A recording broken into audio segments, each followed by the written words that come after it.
Hey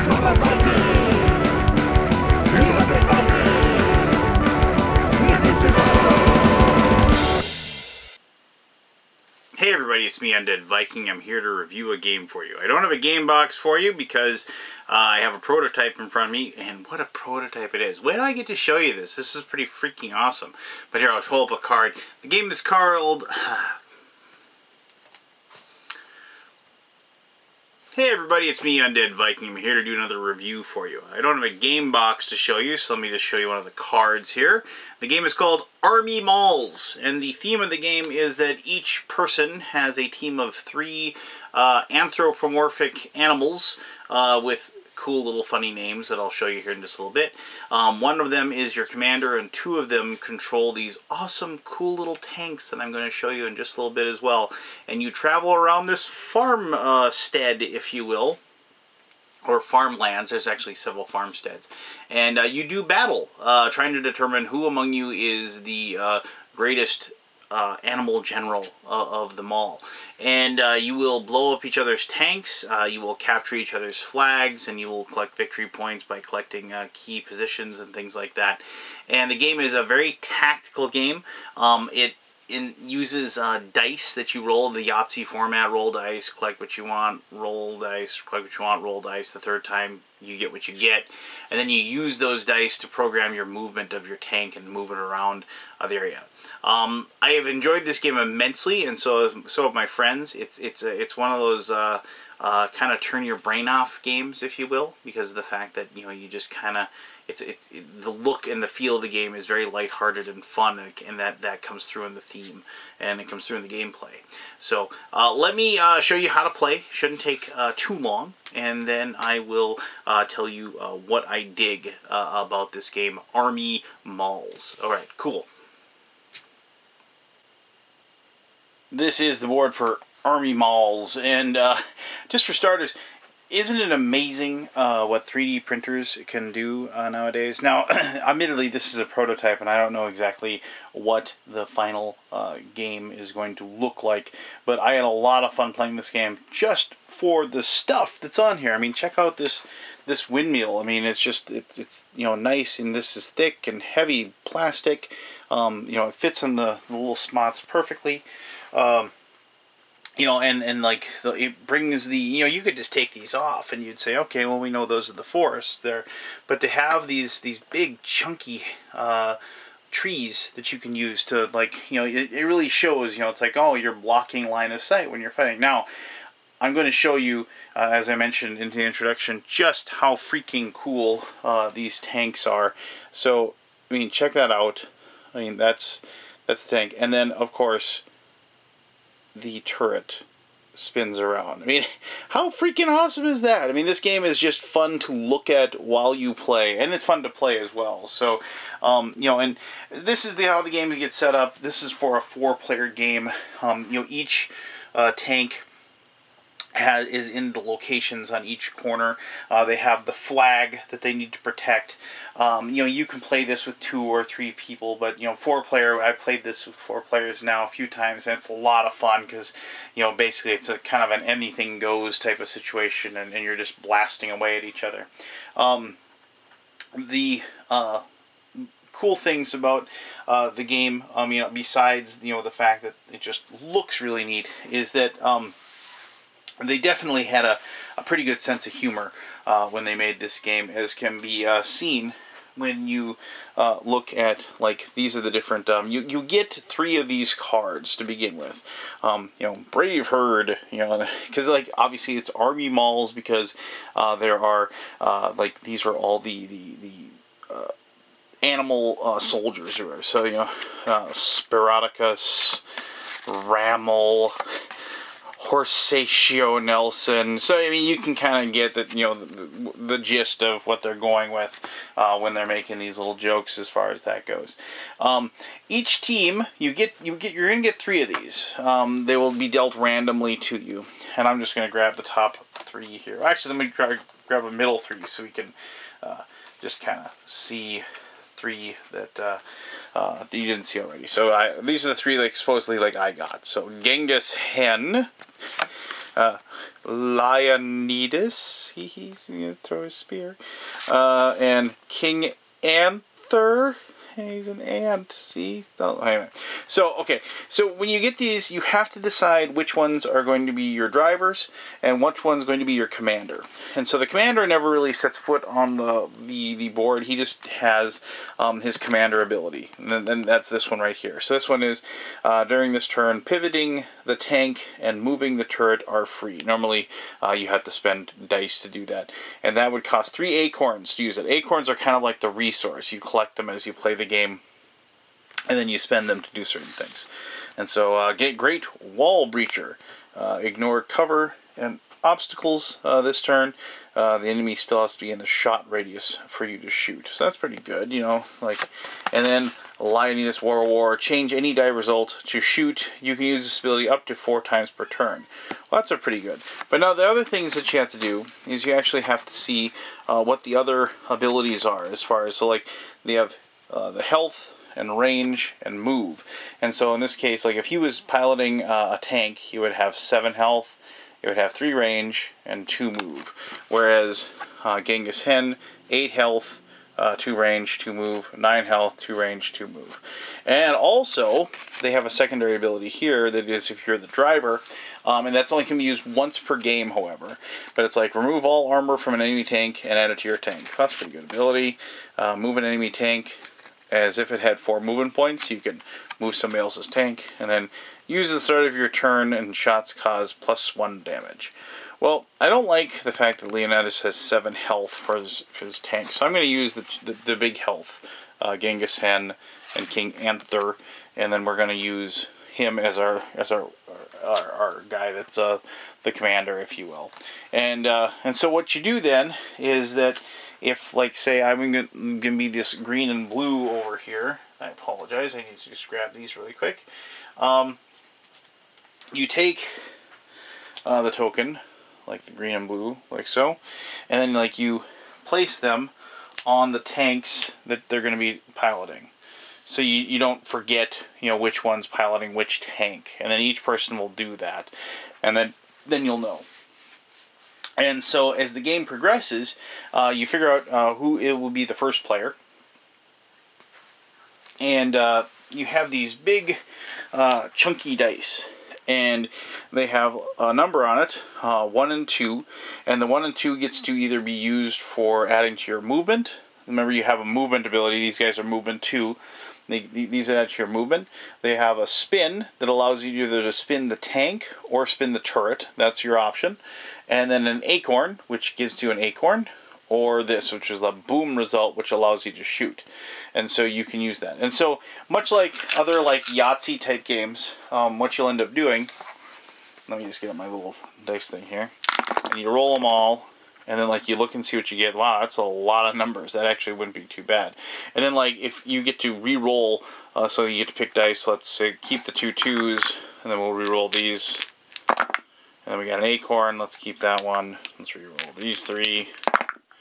And that one's on the side. So you get the results, and that's a lot of ones. I got a lot of numbers there. I didn't get a lot of like turns or anything like that, which, you know, it's no big deal, whatever. So basically you do that, and then after you get done with your rerolls and you determine what you want, then you'll use the dice to activate your tanks. And then you pick one tank and you move your tank, and then you will then the next turn, the next tank goes. So like you don't like pick like just use one tank constantly. You have to kind of pick them all and then use one, and so on and so forth. So like if this was my result here, like I'm probably not gonna be able to shoot anything because nobody's gonna be within range.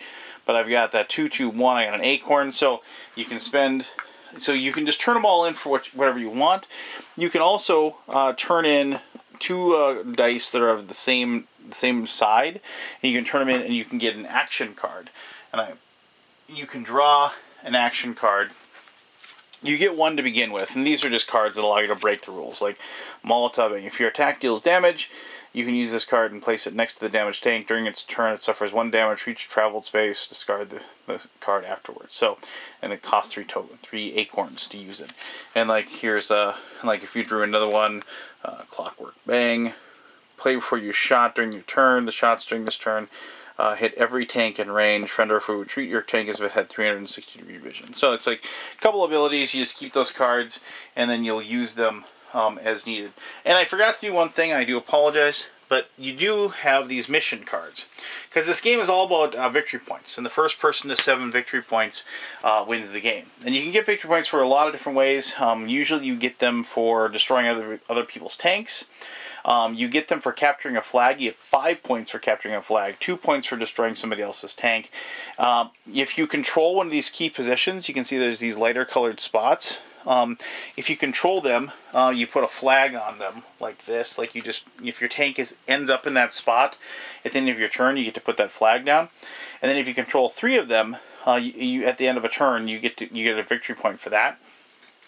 And then there's these mission cards where it says like deal more than 7 damage in 1 turn. It's worth 3 victory points. Draw 3 cards in 1 turn. It's worth 1 victory point. Destroy 2 enemy tanks in 1 turn. It's worth 2 victory points.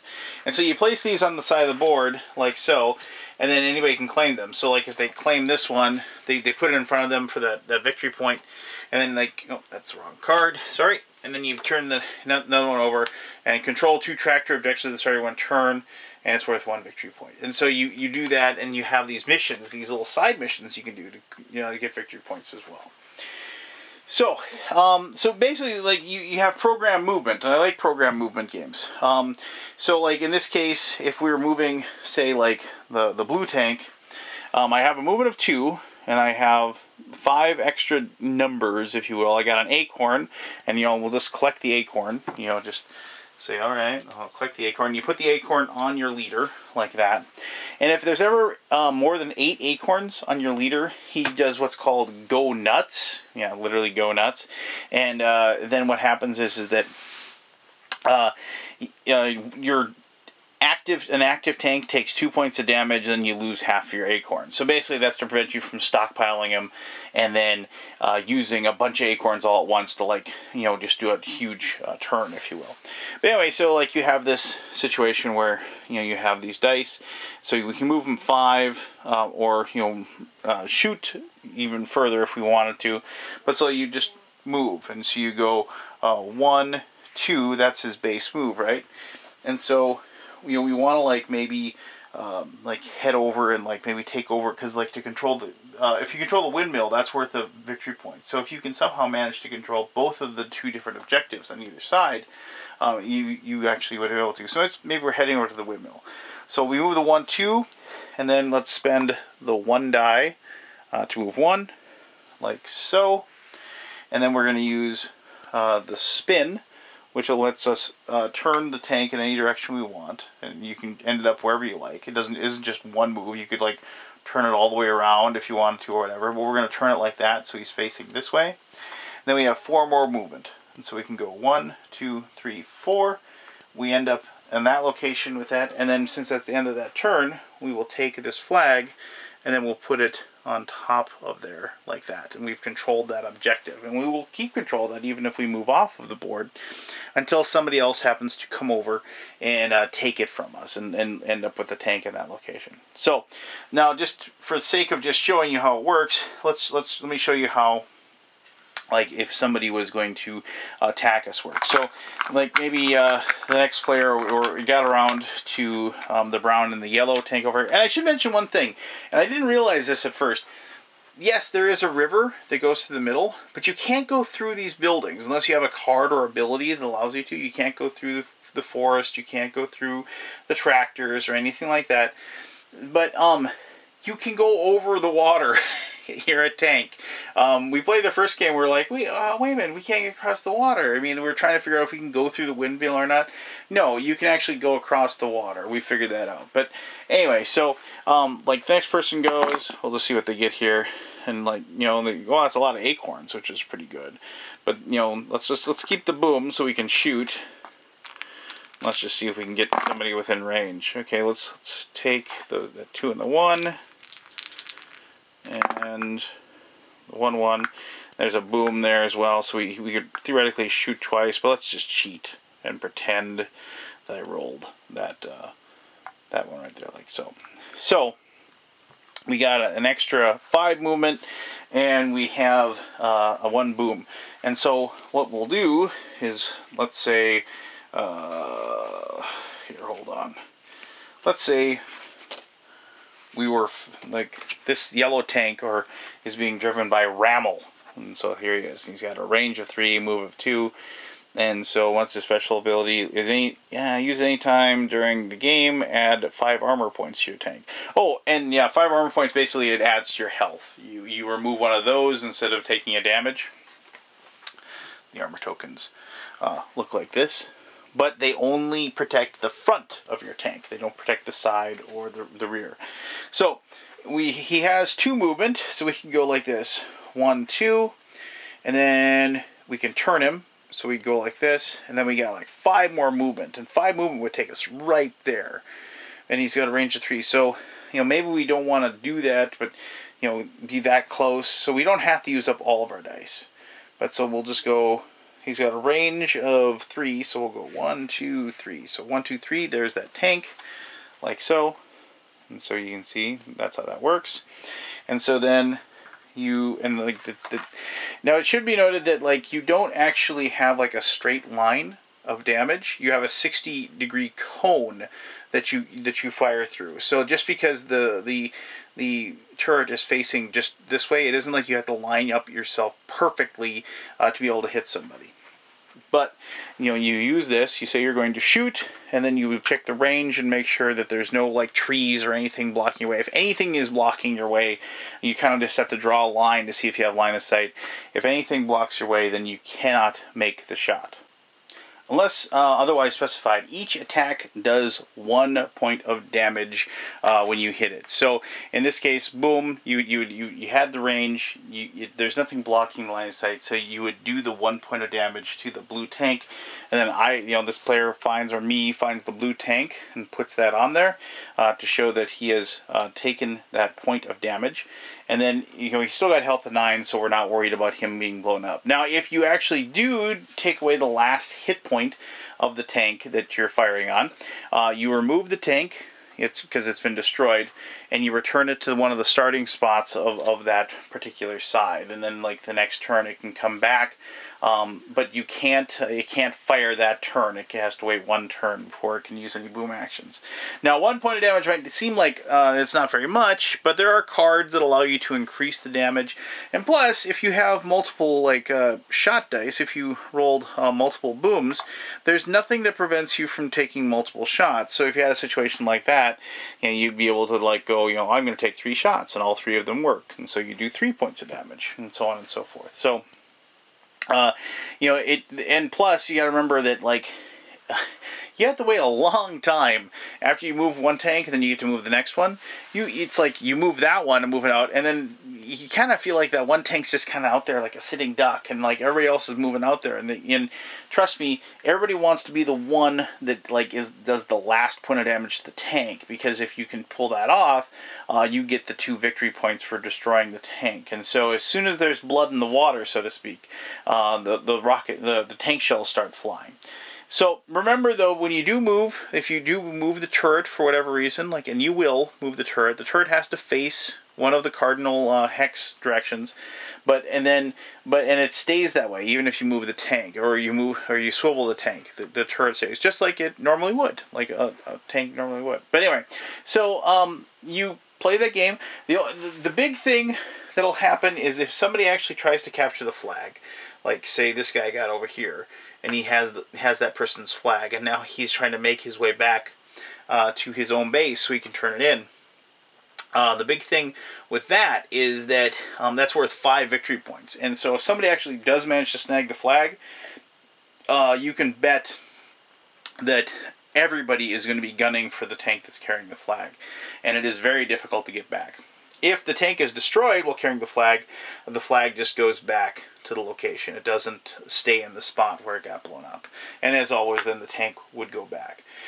Since that's worth 5 victory points to capture the flag, that usually signifies pretty close to the end game, because that's a ton of points for pulling it off. But it should be, because it's really tough to do.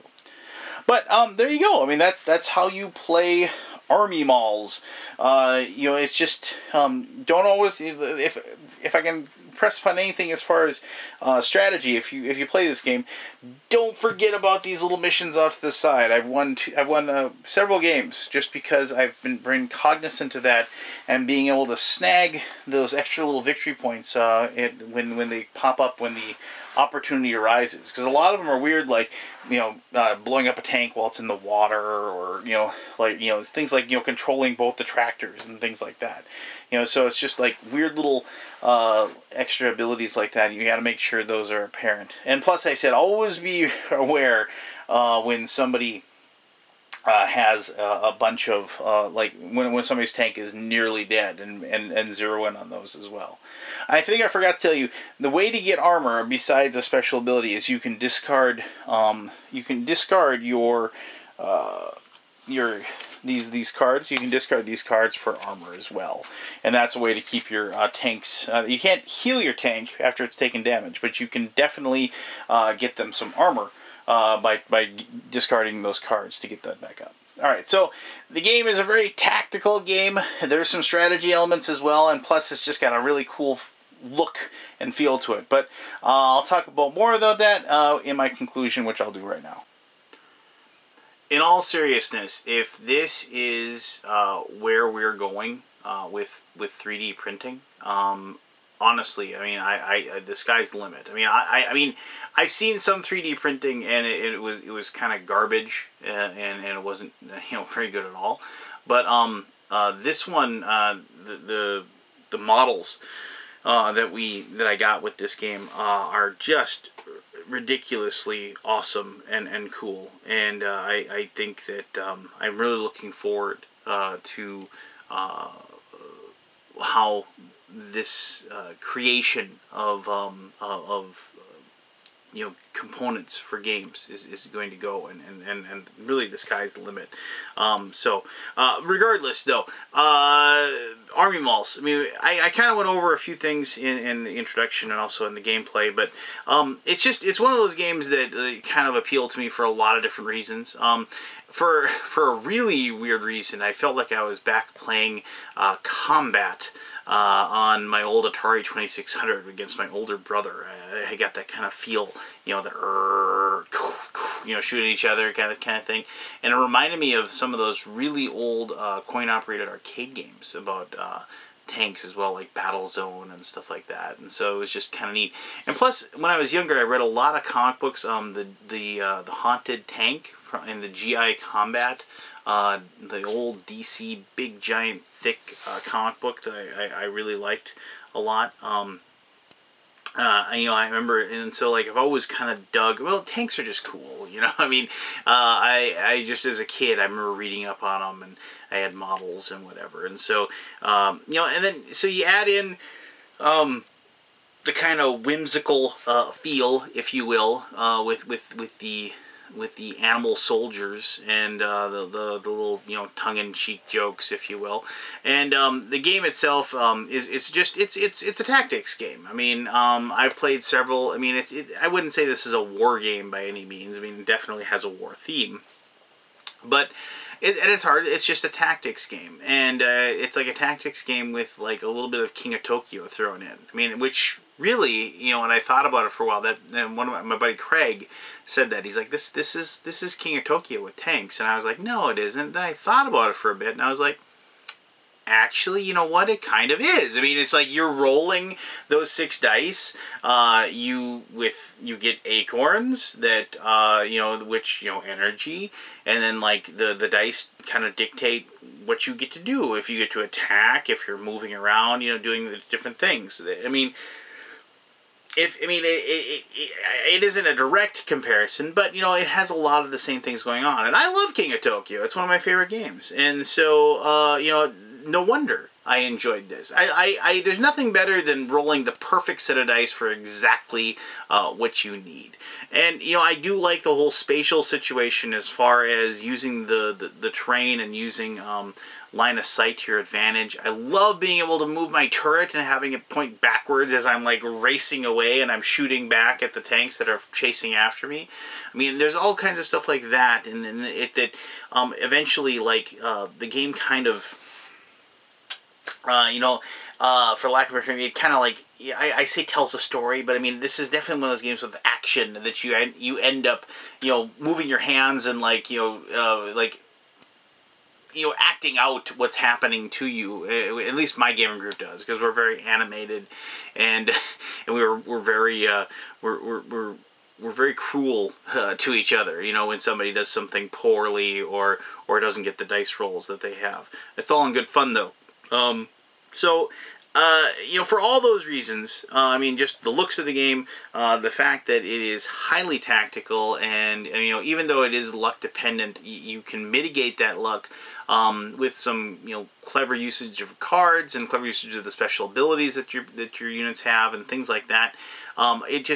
It hits on all cylinders for my gamer group, and you know, if you're going into the game looking for like a deeply strategic and thought-provoking, number-crunching, Euro-y feel, then you're definitely looking at the wrong game.